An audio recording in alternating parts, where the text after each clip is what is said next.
깨어 있으라라는 제목으로 누가복음 12장 35절에서 40절까지의 말씀을 가지고 함께 말씀을 나누려고 합니다.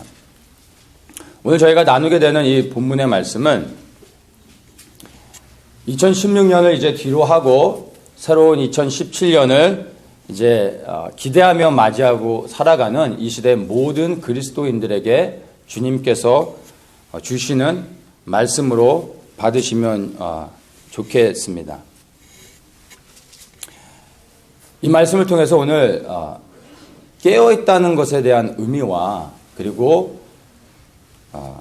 깨어있는 자의 삶이 어떠한지를 말씀을 통해서 우리가 좀 배우길 원하고, 그리고 이제 우리에게 더 나아가서 깨어있는 자의 삶을 살기로 헌신하고 결단하는 그런 삶이 시작이 바로 오늘을 통해서 있기를 기대합니다. 35절 말씀을 제가 한번 읽겠습니다. 허리에 띠를 띠고 등불을 켜고 서 있으라. 예수님이 하시는 말씀인데요. 주님이 지금 명령하고 계신 겁니다. 권면하는 것이 아니라 명령하고 계십니다. 무엇을 명령하냐면 허리에 띠를 띠라, 그리고 등불을 켜라. 이 두 가지를 명령하고 계십니다.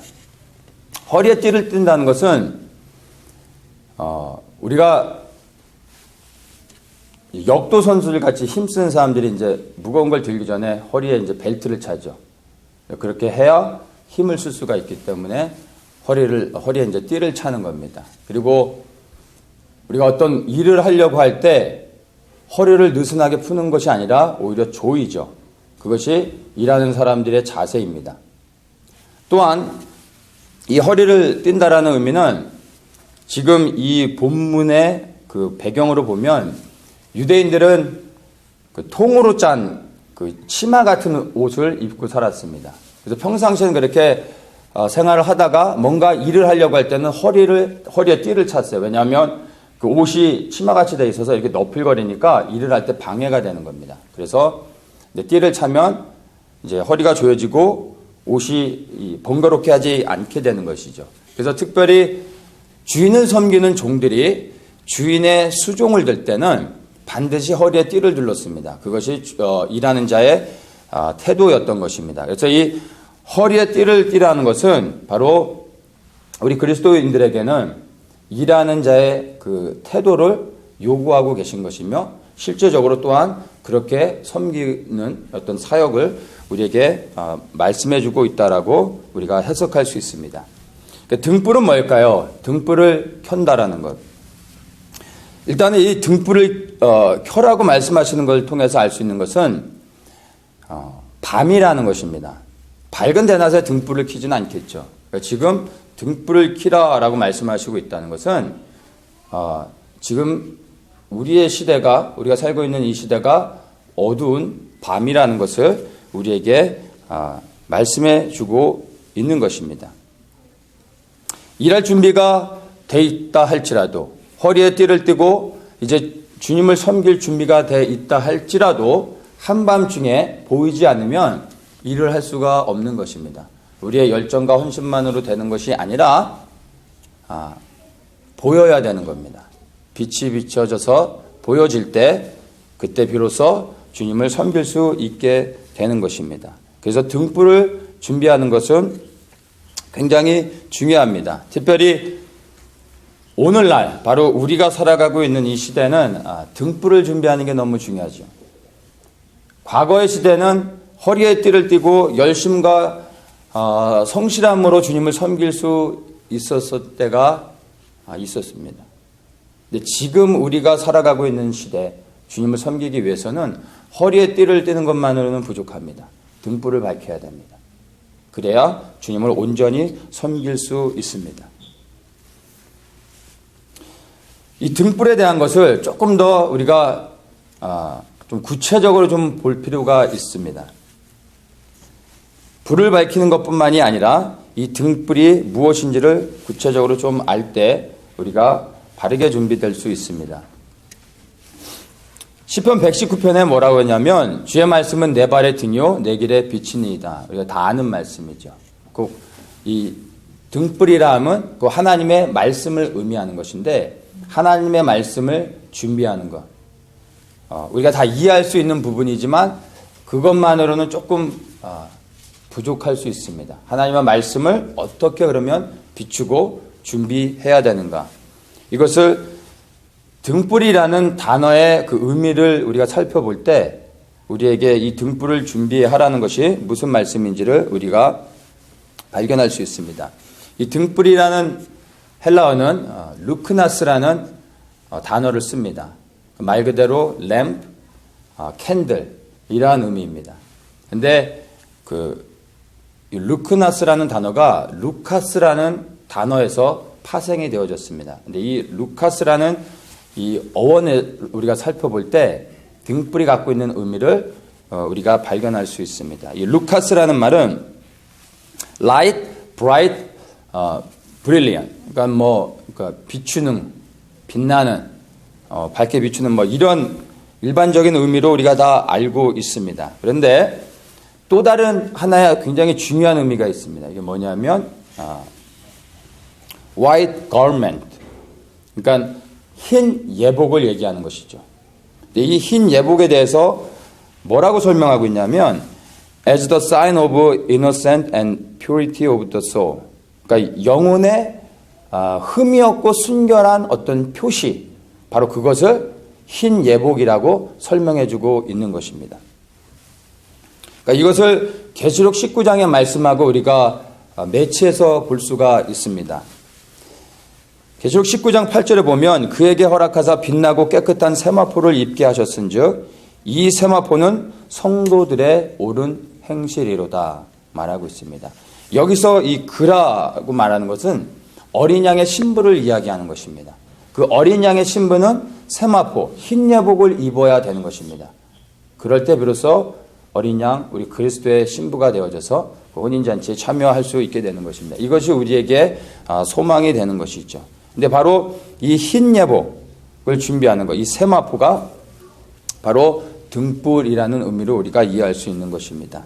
그래서 이것은 세마포를 준비한다는 것은 어떤 그 율법을 지키는 행위적인 것을 말하는 것이 아니라 말씀에 따라 순종하면서 그 말씀을 지켜 행하는 우리의 삶의 어떤 그 전반적인 모든 삶을 포함하고 있는 것입니다. 단순한 어떤 율법을 지키는 행위적인 것이 아니라 우리의 삶의 모든 전체를 포함해서 하나님의 말씀을 따라 살아나가고 있는 그러한 삶을 이야기하는 것입니다. 그것이 바로 우리가 갖춰야 될 세마포이고 흰 예복을 이야기하는 것이고 그것이 등불을 켜라라는 것에 담겨져 있는 의미입니다.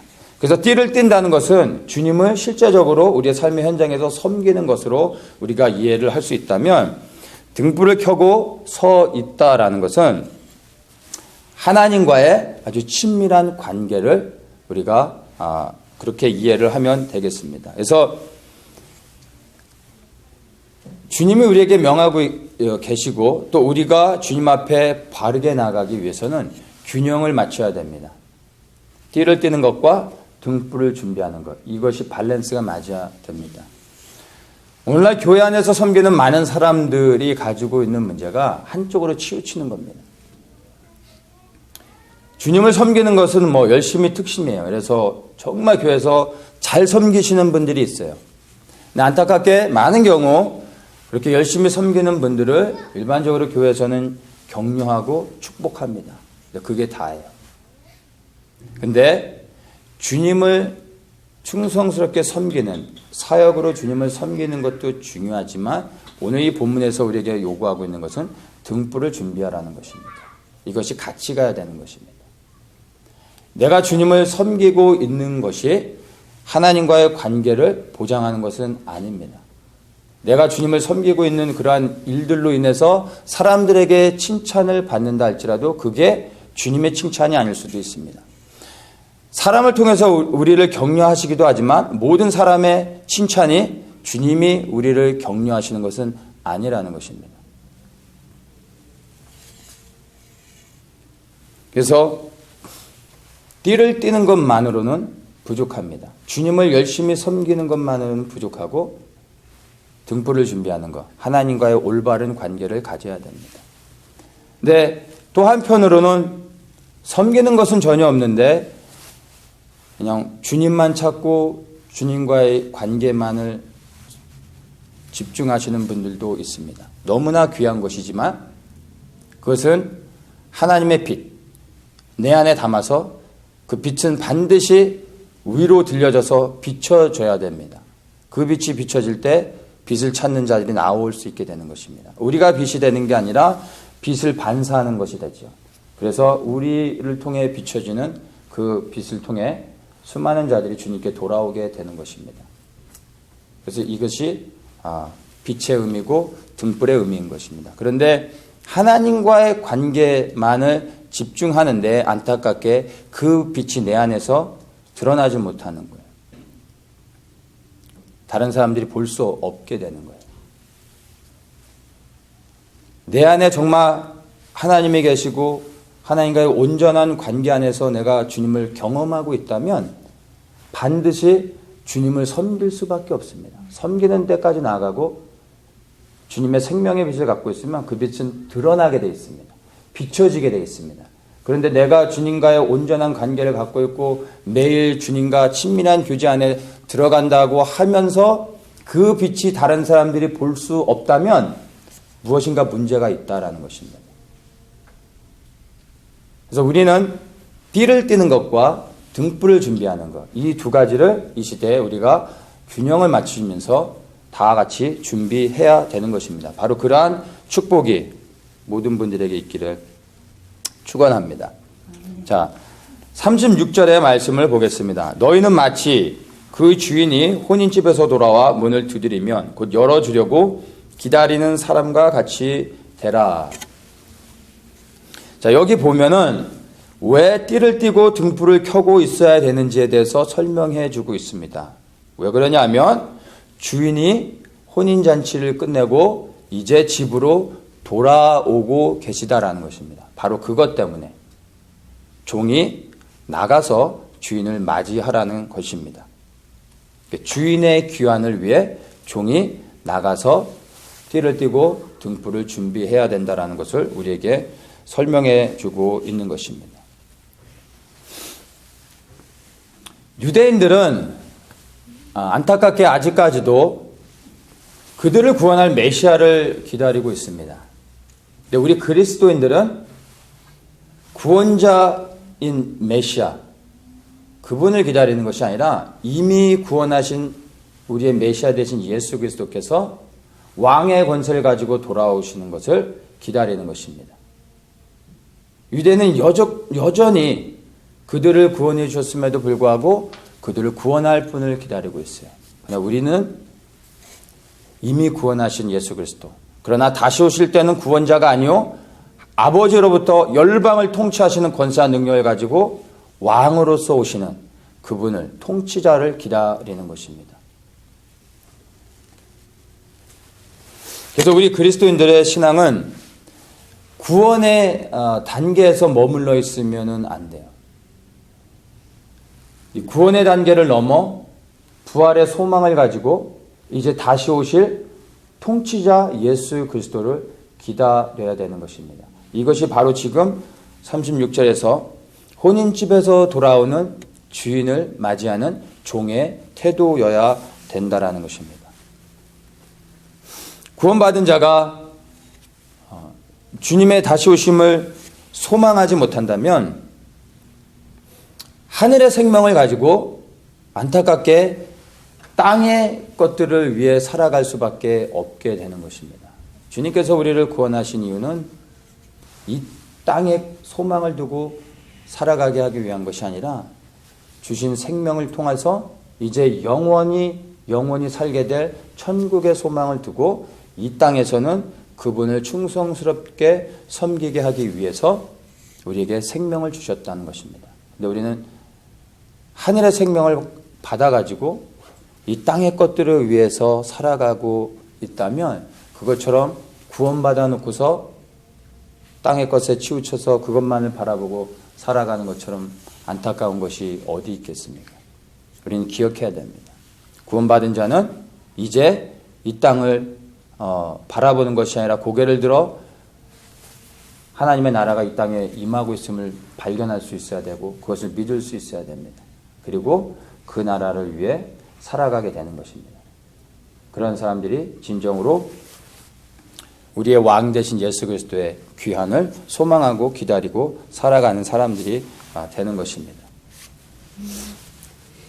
여기서 주인이 혼인집에서 돌아온다라는 비유를 예수님이 하고 계신데, 여기서 우리가 그 혼인집에서 돌아오시는 그 주인에 대한 그 비유의 의미를 좀 이해할 필요가 있습니다. 유대인들은 이제 혼인식을 저녁 6시에 합니다. 저녁 6시가 그들에게 이제 하루의 시작이죠. 그래서 저녁 6시에 혼인식을 치르고 혼인식이 끝나는 즉시 이제 혼인 잔치를 벌이게 됩니다. 그럼 한 7시, 8시 될 수 있겠죠. 그때부터 잔치를 벌이다가 잔치가 끝나면 이제 집으로 돌아오는 것입니다. 그러니까 잔치가 언제 끝날지는 모르는 거예요.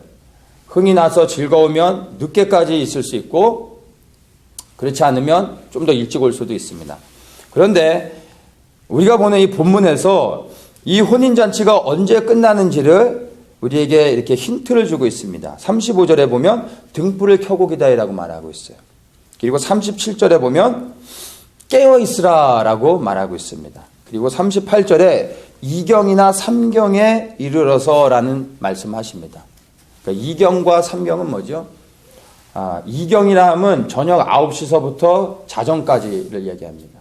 3경은 자정부터 새벽 3시. 그러니까 저녁 9시서부터 새벽 3시 사이에 오실 수 있다라는 의미죠. 그러니까 이걸 통해서 주인이 언제 귀환을 하시는지에 대해서 우리에게 힌트를 주고 있는 거예요. 밤이라는 거죠. 늦은 밤에 주인이 돌아온다라는 것입니다. 그래서 우리에게 깨어있으라고 하시는 건데, 사실 혼인잔치가 끝나고 주인이 돌아오는 시간은 종들이 예측할 수가 없습니다. 말씀드린 것처럼 잔치는 저녁에 시작하기 때문에 늦게 끝나지만 주인이 컨디션에 따라, 그리고 또 그날 잔치의 어떤 분위기에 따라 일찍 올 수도 있는 거예요. 그리고 잔치집에서부터 그 주인의 집까지의 거리가 얼마나 머냐에 따라서 주인이 들어오는 시간은 다를 수 있습니다. 그러니까 전혀 예측할 수 없습니다. 그럼에도 불구하고 우리에게 지금 본문을 통해서 주님께서 계속 강조하시는 것은 주인은 늦은 시간에 돌아올 것이다 라는 것을 말씀해 주고 있습니다. 그래서 우리가 이 비유를 통해서 분명히 인식해야 될 것은 주인은 늦은 시간에 오신다라는 것입니다. 밤에 오신다라는 것이. 그렇기 때문에 주인이 늦은 밤에 돌아오기 때문에 대부분의 종들은 잠들어 있다라는 것을 우리에게 이 비유를 통해서 말씀해 주고 있습니다. 이 종들이 주인을 기다리기 위해서 낮에 편히 자고 저녁 때 교대를 쓰는 게 아니라 낮에는 그들의 일들을 다 하는 거예요. 그리고 나서 저녁 때 주인이 돌아오기를 기다리고 있어야 된다라는 겁니다. 그러니까 밤이 깊어질수록 종들은 깨어있기가 힘들겠죠. 피곤하겠죠. 잠자고 싶겠죠. 그래서 주님께서 이 본문을 통해서 우리에게 말씀하신 건 계속해서 깨어있으라라는 것을 말씀해주고 있습니다.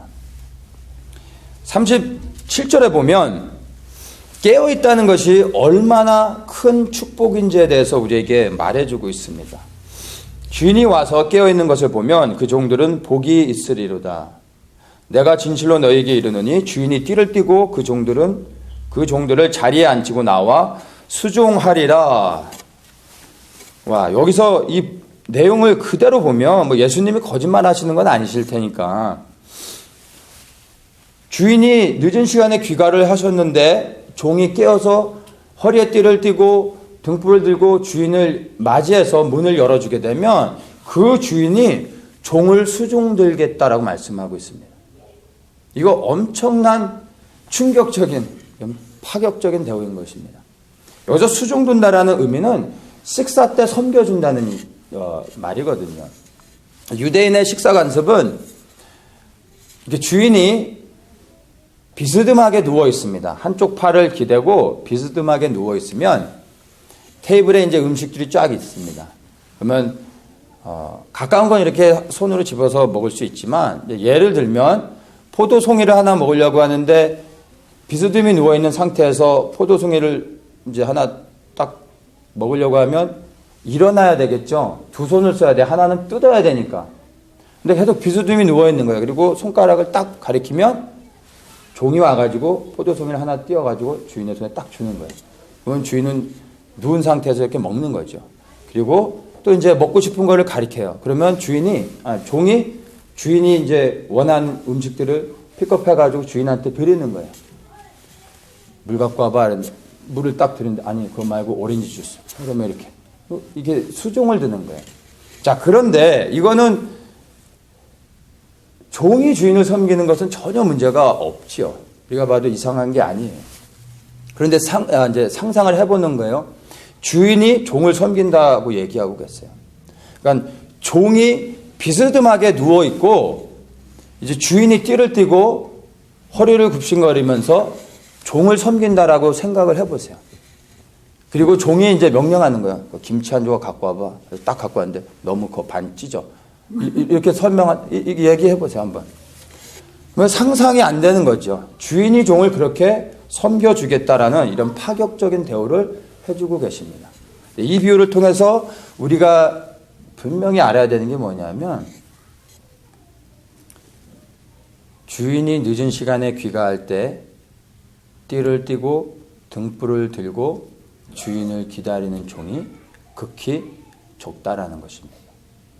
그래서 주인이 그런 종을 볼 때 기대치 않았는데 깨어서 주인을 맞이한 그 종을 주인이 너무 기뻐하는 나머지 그 종을 안 치고 주인이 기꺼이 수종을 들겠다라고 말씀하고 있는 것입니다. 이것이 바로 깨어있는 종이 받을 엄청난 축복이라는 것입니다.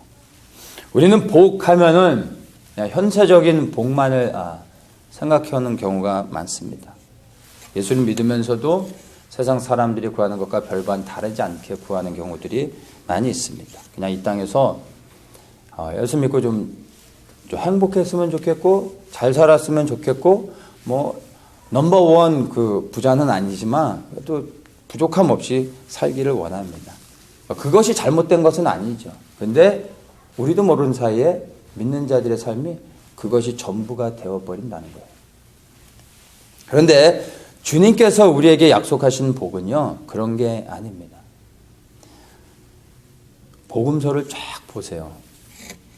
주님은 단 한 번도 그런 것에 대해서 우리에게 언급하신 적이 없었어요. 오히려 주님을 따를 때 얼마나 큰 고통이 핍박과 고난을 받게 될 것인지, 법정에 잡혀가서 쓰게 될 것인지, 그것이 얼마나 어려운 것인지에 대해서 주님이 오히려 우리에게 말씀해 주시죠. 그러면서 우리에게 주시는 소망은 내가 세상을 이겼기 때문에 담대하라 라고 말씀하시는 거예요.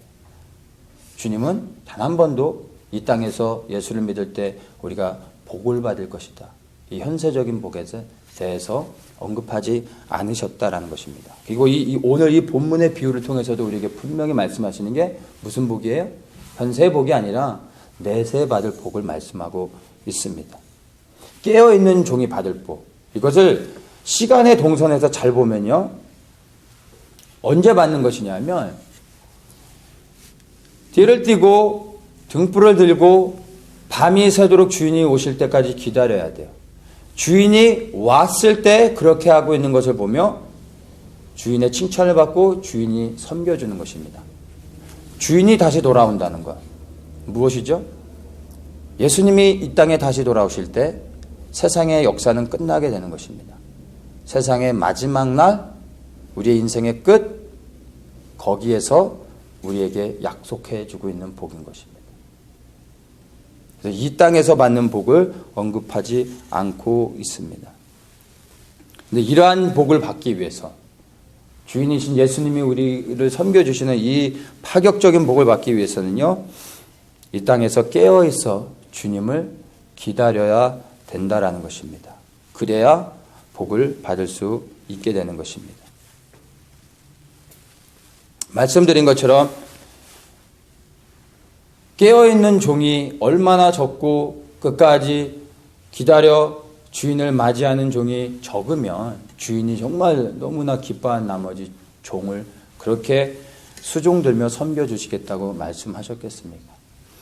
이 깨어있는 자가 받을 복에 대해서 주인이신 예수님이 섬겨주신다는 것을 생각할 때 저는 이 상상만으로도 막 흥분되고 얼굴이 뜨거워지며 과연 주님이 저를 이렇게 섬겨주실 때 내가 이 섬김을 받을 수 있을까? 주님이 띠를 띠고 제 앞에서 이렇게 다 수종 들려고 하고 계시고 제가 주님을 이렇게 올려다보면서 비스듬히 누워가지고 이거 갖고 와라 저거 갖고 와라 저는 그렇게 못할 것 같아요. 저는 이렇게 안 해주셔도 돼요.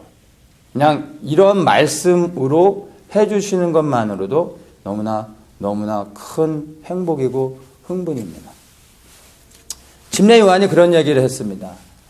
신부를 맞이하는 저는 신랑이지만 그 신랑의 음성을 듣는 친구가 크게 기뻐한다라고 얘기했어요.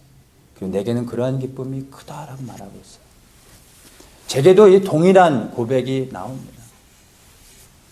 주님이 제게 무엇을 해주시기 이전에 그냥 이렇게 말씀하시는 것만으로도 그리고 내가 천국에 들어가 주님과 함께 살 수 있다라는 것만으로 저는 그것만으로도 감사한 것이죠. 어쨌든 이 깨어있는 자가 받을 복을 상상하는 것만으로도 너무나 흥분되죠.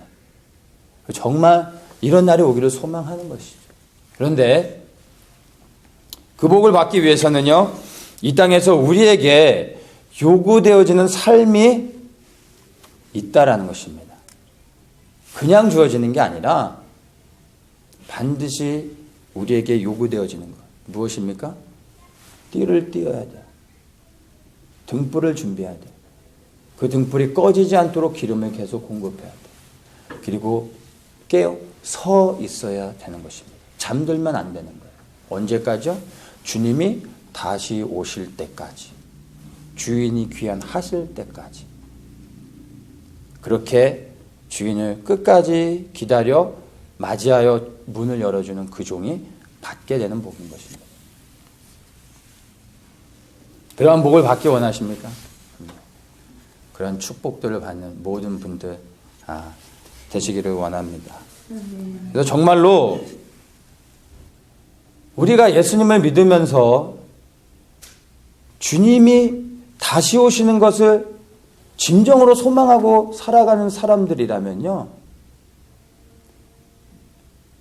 주님 조금 늦게 오셔도 괜찮아요 라고 말할 수 없어요.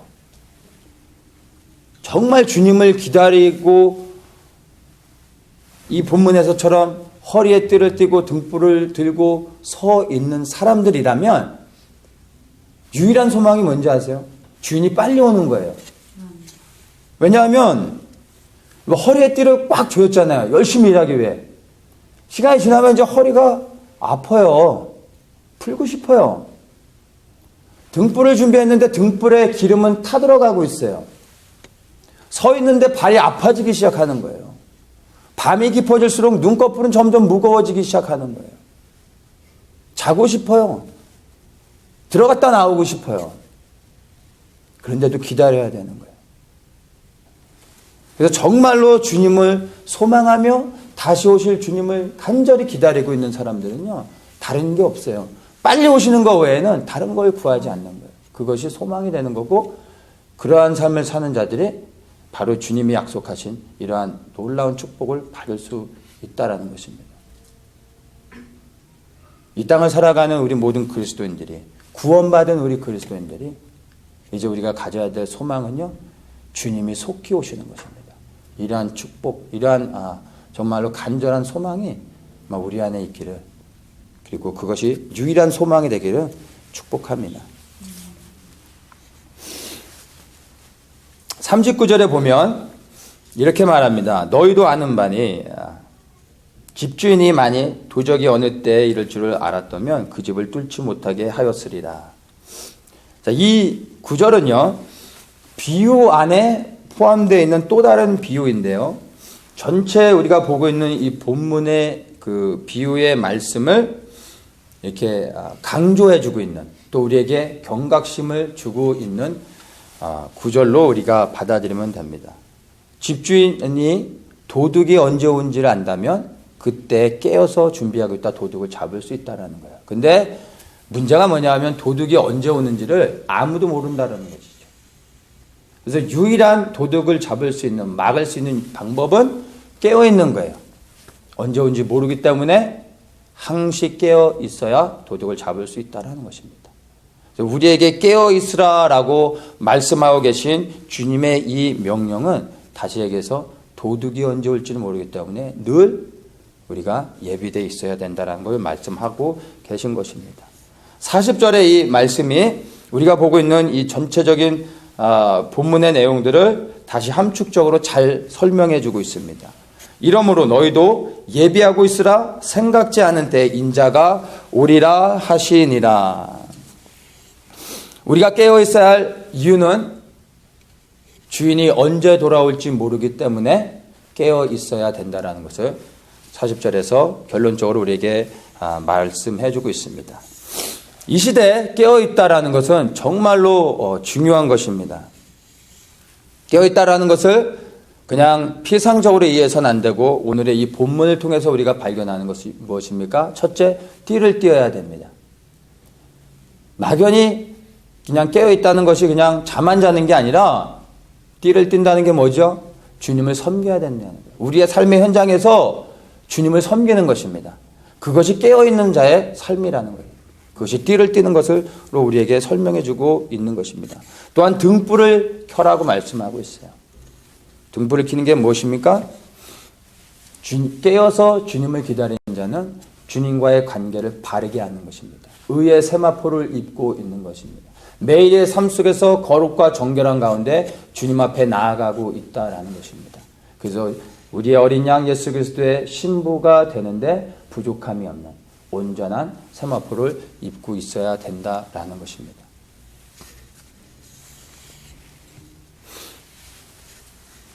그러나 주님께서 깨어 있으라고 우리에게 명령하고 계신데 언제 오시게 될지 때와 시에 대해서 말씀하고 있지는 않습니다. 그리고 이것에 대해서 주님께서 알라고 하지 않으셨다라는 것을 우리가 깨어있는 사람일 때 반드시 우리가 좀 인식해야 됩니다. 왜냐하면 깨어있어야 한다는 것을 아는 사람들 가운데, 그러니까 깨어있다라고 말하고 있지 않습니다. 저는 깨어있어야 된다라는 것을 인식하고 있는 사람들 가운데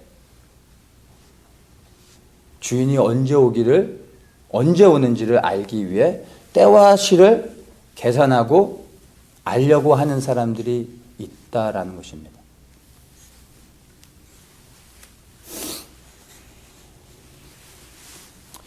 왜 사람들이 깨어있는 것만으로 분별하지 못하고 자꾸 때와 시를 알려고 할까요? 왜 그런지 아세요? 깨어있기 싫어서 그래요. 때와 시를 알았다라고 생각하는 순간 이제 그때만 띠를 띠고 등불을 갖고 나가 있으면 되거든요. 이 때와 시를 안다고 하는 사람들에게 나타나는 특징이 있어요. 첫째, 자기가 딱 언제 온다라고 판단했을 때 이제 그때를 기다리는 거죠. 그런데 안 오셨어요. 그럼 어떻게 되죠? 실망하는 거예요. 그 두려움에 잡히게 되는 거예요. 그리고 낙심이 되는 거예요. 그리고 의심이 되는 거예요. 이때 오셔야 되는데 왜 안 오시지? 안 오시는 거 아니야? 잘못 알았나? 여러분, 깨어있다라는 것과 그 시를 알려고 하는 것은요, 다른 겁니다. 그 시를 알려고 하는 사람들은 깨어있는 것이 아닙니다. 두 번째, 이 두 번째는 첫 번째와 이제 첫 번째가 이른 시기에 온다라고 생각했던 사람들이라면 두 번째 부류의 사람들은 이제 조금 후에 오실 거라고 때와 시를 이제 생각하는 사람들의 경우라고 보면 돼요. 이런 경우는 어떻게 하냐면 남들은 깨워놓고 정작 본인은 잠들게 됩니다. 왜냐하면 아직 오실 때가 시간이 남아있다 생각하기 때문에 사람들은 깨워놓고 본인은 정작 깨어있지 못하고 잠자게 됩니다. 왜냐하면 시간이 있으니까. 근데 주님이 우리에게 분명히 말씀하시는 건 언제 오시는지 주님도 아들조차 모르신다고 말씀하셨어요. 그런데 예수님도 모르는 것을 알고 계신 분들이 생각보다 많아요. 맞대요. 할 말이 없는 거죠.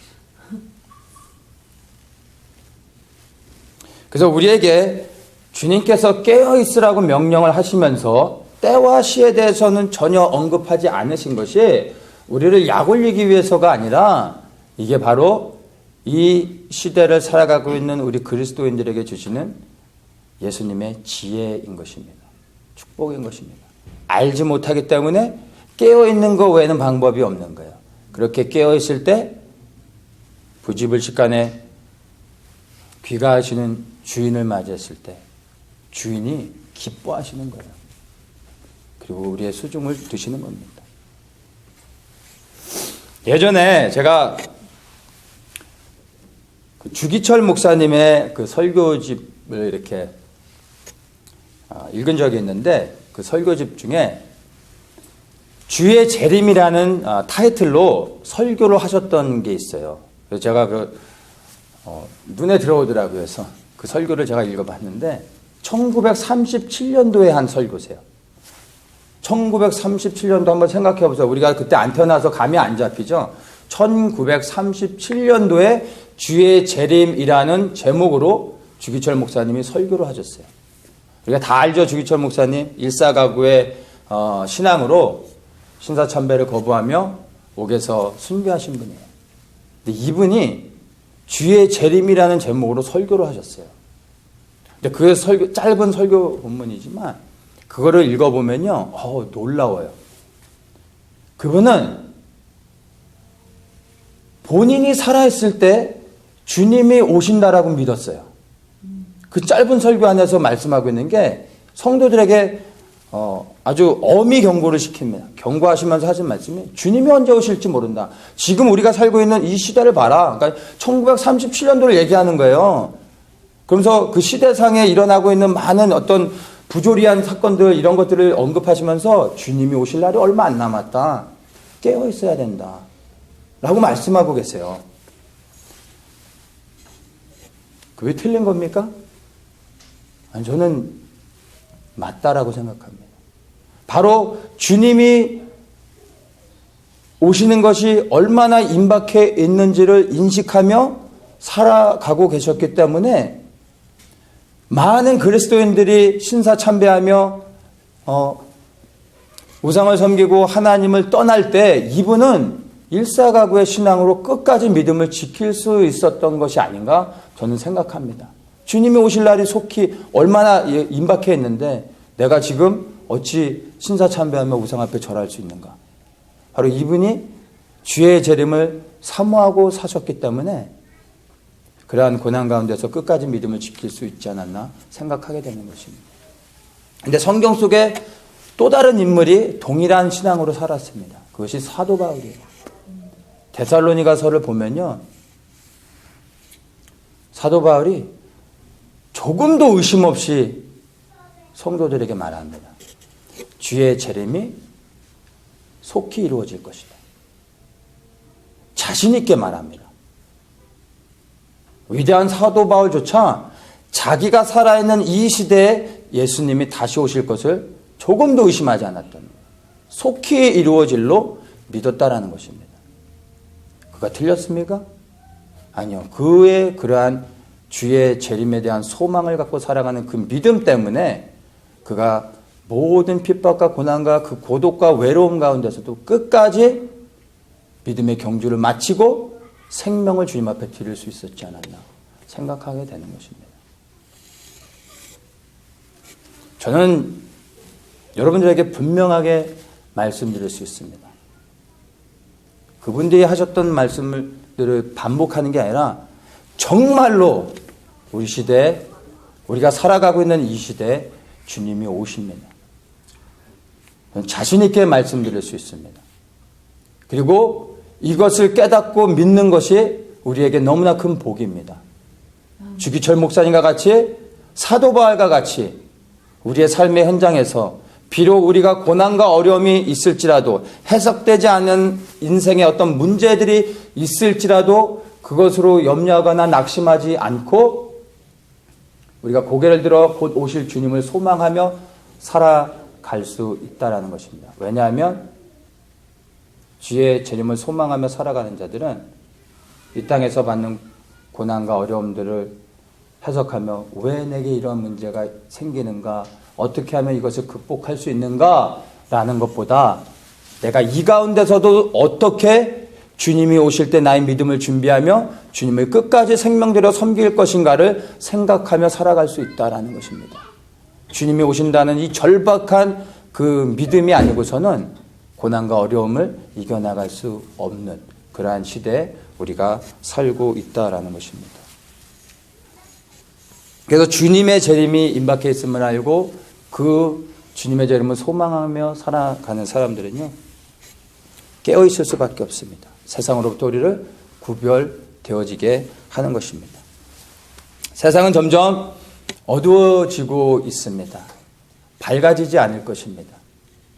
우리가 듣는 많은 소식들, 접한 뉴스들, 자연재해들과 세상 곳곳에서 일어나는 많은 사건들, 이슬람의 진출과 어떤 테러들, 도널드 트럼프가 미국의 대통령이 된 것과 그리고 한국의 박근혜 대통령이 탄핵이 돼서 지금 어려운 시국 가운데 있는 이러한 한국의 정세들, 이 모든 것들을 통해 우리는 주님의 재림이 얼마나 임박해 있는지를 알 수 있어야 되는 것입니다. 그래서 이것을 깨닫고 주님의 재림이 임박해 있는 것을 안다면, 그것을 믿는다면 이 땅에 소망을 두지 않게 되는 것입니다. 우리의 소망이 다시 주님께서 선지자들을 세우고 부흥을 일으키시며 우리가 살고 있는 이 눈에 보여지는 세상이 다시 살만한 세상으로 바뀌어지게 하느냐, 그런 것을 소망한다면 주님의 재림을 기다리는 자가 아니죠. 그렇게 살만해지게 되면 주님의 재림을 사람들이 소망할 수 있을까요? 이것도 괜찮아지는 거죠. 늦게 오셔도 좋은 거죠. 근데 그렇지 않습니다. 주님은 이 땅을 회복시키지 않습니다. 세상은 점점 더 어두워지게 될 것입니다. 그래서 더욱더 주님을 소망하는 자들은 주님이 오시는 것만을 기다리게 되는 것입니다. 그래서 이 땅에 어두워지는 것은 두려움이 아니요, 우리는 모든 것을 내려놓고 주님만을 바라보게 하는 하나님의 축복이요 은혜인 것입니다. 아멘. 그리고 이러한 소망을 가진 자들만이 진정으로 깨어서 허리에 띠를 띠고 등불을 비추고 눈을 부릅뜨고